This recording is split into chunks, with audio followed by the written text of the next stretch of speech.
Let's set the scene. Imagine it's December 23rd, 2025. The Western world is slowing down, thinking about the holidays. But in the world of precious metals, something strange is happening. Something that defies decades of financial logic. A story is unfolding on trading screens from New York to Shanghai, and it might just be rewriting the rules for how silver is valued across the globe. Welcome to Bullion Signal. This is the channel where we cut through the noise to analyze the critical macroeconomic trends and the role that gold and silver play in protecting your wealth. If you're looking for a deeper understanding of the forces shaping our financial future, make sure you subscribe and hit that notification bell. Today, we're diving deep into a fascinating anomaly in the silver market that could be a major signal of things to come. So, look at this. On this particular day, if you were in New York, you could buy an ounce of silver for $69.57. Simple enough. But at that very same moment, halfway across the world in Shanghai, that exact same ounce of silver would cost you $71.54. That's a spread of almost $2. Now you might think, so what?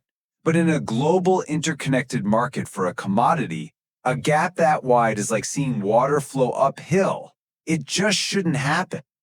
And that really is the billion-dollar question, isn't it? Why is this happening? How can the very same asset have two different prices at the same time? Well, the answer isn't just some technical glitch. According to the data we're looking at, it points to some very deep, very real cracks that are starting to appear in the bedrock of the global financial system. It's a story about promises versus reality. To really get what's going on, we first have to understand just how unusual this is. In any normal, healthy market, a price difference like this is basically free money lying on the sidewalk. And there's a whole army of traders whose entire job is to pick up that free money through a process called arbitrage. Think of arbitrage as a bridge that connects two markets, ensuring the price is the same on both sides. The concept is incredibly simple. A trader sees silver is cheap in New York and expensive in Shanghai.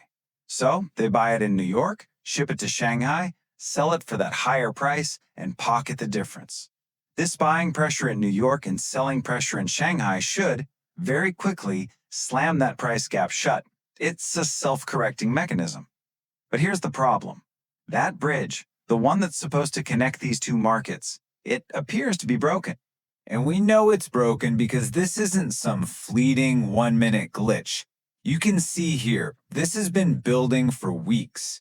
A month ago, the premium was basically non-existent. 3 weeks ago, it shot up to nearly $2. And on the day in question, it's over $2.50. This isn't a fluke. It's a trend. It's a structural disconnect. So the question becomes, why isn't anyone fixing it? Why is the free money being left on the table? And that brings us to our first major clue. The reason traders can't close this gap might be terrifyingly simple. It's not that they don't want to, it's that they can't. They can't get their hands on enough physical silver in the West to actually ship it over to the East. The well, as they say, might be running dry. The vaults are being drained. And this number right here, this is at the absolute heart of the problem. On the COMEX, the main exchange for trading metals in the West, for every single ounce of physical silver that is registered and supposedly available for delivery, there are 9 paper contracts, 9 IOUs, all claiming to own that same ounce. It's a game of musical chairs, but with 9 people fighting for one chair.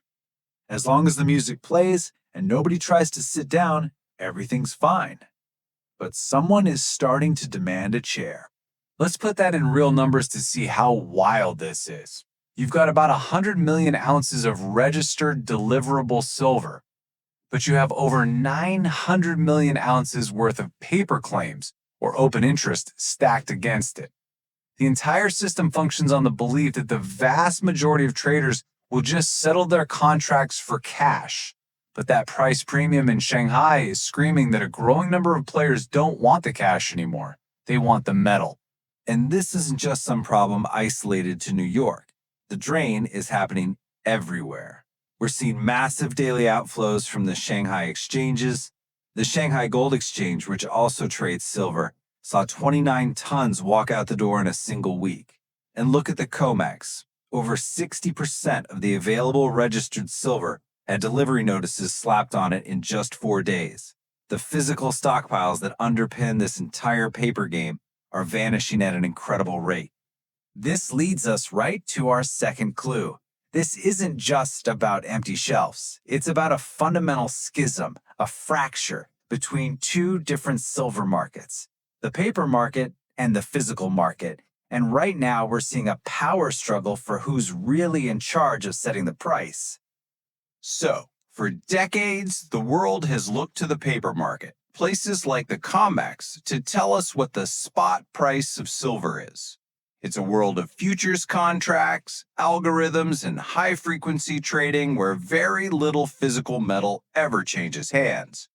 But on the other side, you have the physical market. This is the world of real bars and coins needed by real industries and real investors, and the price in that market is increasingly telling a very different story. This quote really says it all, doesn't it? A company building electric cars or solar panels or 5G electronics, they can't plug a futures contract into their assembly line. They need the silver itself. It's a non-negotiable input for their business. And their desperate, real-world need for the physical product is starting to completely overpower the games being played in the paper market. We saw perfect proof of this power shift on December 22nd. A massive, coordinated wave of selling hit the paper market. This is a classic smash attempt, designed to trigger stop losses and drive the price down. In the old days, it would have worked, but not this time. The price barely flinched.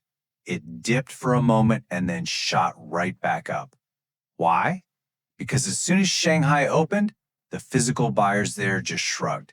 They ignored the paper games entirely and just kept buying real metal, pushing the premium even higher. Physical demand simply walked all over the paper attack.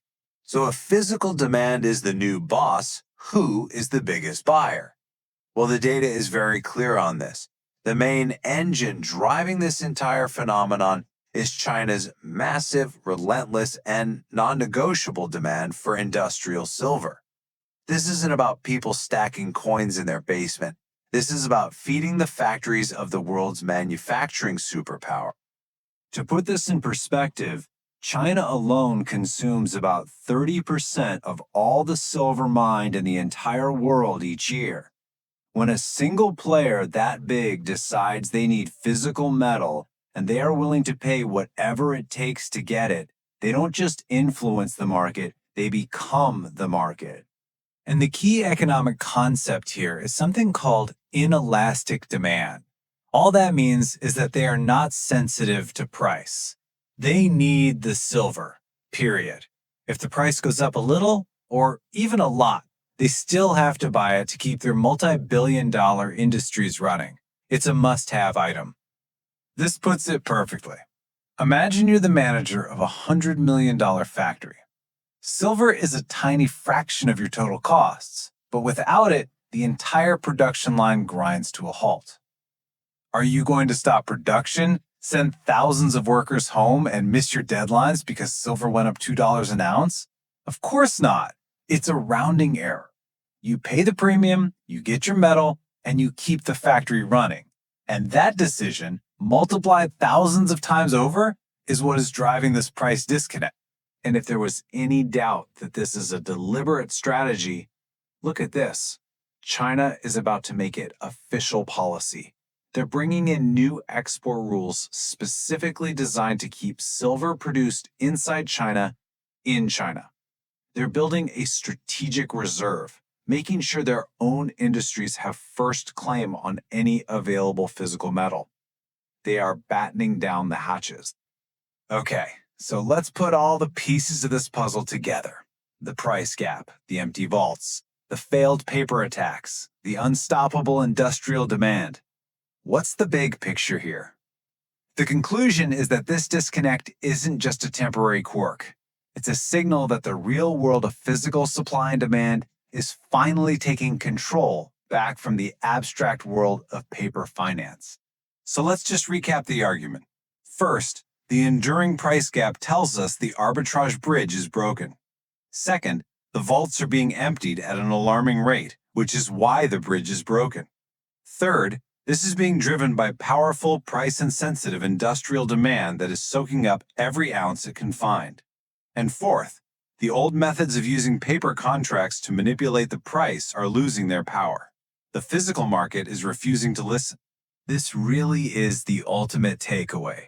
What we are witnessing is a fundamental shift in where the price of silver is actually discovered.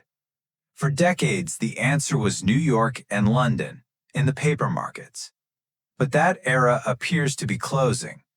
The power is shifting from west to east. The new price setters aren't hedge funds in Manhattan. They're factory managers in Shanghai who need real metal for real things. And so that leaves us with this final, crucial question. The entire modern commodities market is built like an inverted pyramid, on a tiny sliver of physical metal supporting a massive, towering structure of paper claims. The Shanghai anomaly is a bright red warning light on the dashboard of that system. It forces us to ask, what happens on the day the world finally calls the bluff? What happens when everyone demands delivery of the physical metal that their paper contracts promise them, and they discover there's only one chair for every 9 people? That's the scenario we all need to be thinking about. If you found this analysis valuable, please make sure you like this video, share it with someone who needs to see it, and subscribe to Bullion Signal for more insights. Your support helps us continue to bring this critical information to light. And as a final reminder, please remember that this content is for informational and educational purposes only. It is not financial or investment advice. You should always conduct your own research and consult with a professional before making any investment decisions. You are solely responsible for the choices you make. Thanks for watching. We'll see you next time.